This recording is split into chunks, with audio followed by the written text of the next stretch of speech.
तारीख 16 एप्रिल 1853, वेळ दुपारी 3:35. याच ऐतिहासिक क्षणी मुंबईच्या बोरी बंदर ते ठाणे दरम्यान भारतातील पहिली प्रवासी रेल्वे धावली.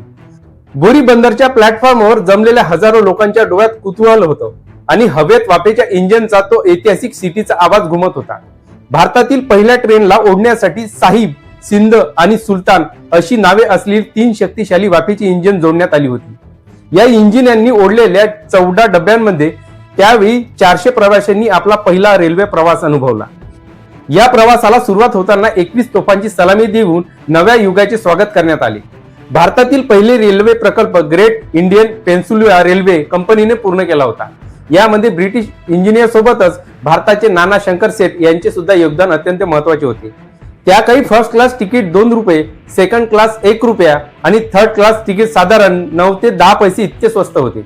यात महत्वाचा मुद्दा म्हणजे भारतातील पहिल्या रेल्वे प्रकल्पासाठी याच मार्गाची निवड का? मुंबई मधील बोरी बंदर ते ठाणे हाच मार्ग निवडण्यामागे खास कारण काय होतं? मुंबई हे व्यापाराचं आणि बंदराचं प्रमुख केंद्र होतं, तर ठाणे हे साहित्याची ने आण करण्यासाठी सोयीचं ठिकाण होतं.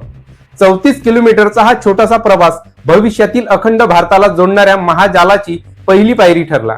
ब्रिटिशांनी केलेल्या लुटीचा एका शहरातून दुसऱ्या शहरात ने आण त्वरित आणि होईल तितक्या लवकर करता यावी यासाठीच ही रेल्वे सेवा एक चाचणी होती. भारतात पहिली रेल्वे सेवा सुरू करण्याचा ब्रिटिशांचा हेतू कोणताही असला तरी त्याचा फायदा आज होताना दिसत आहे. 1 तासाच्या या प्रवासाने भारताचे नशीब कायमचे बदलले.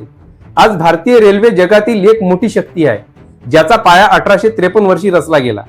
ही माहिती कशी वाटली कमेंट्स मध्ये नक्की सांगा आणि हा व्हिडिओ आवडला असेल तर लाईक करा आणि आपल्या चॅनलला सबस्क्राईब करा. जय हिंद.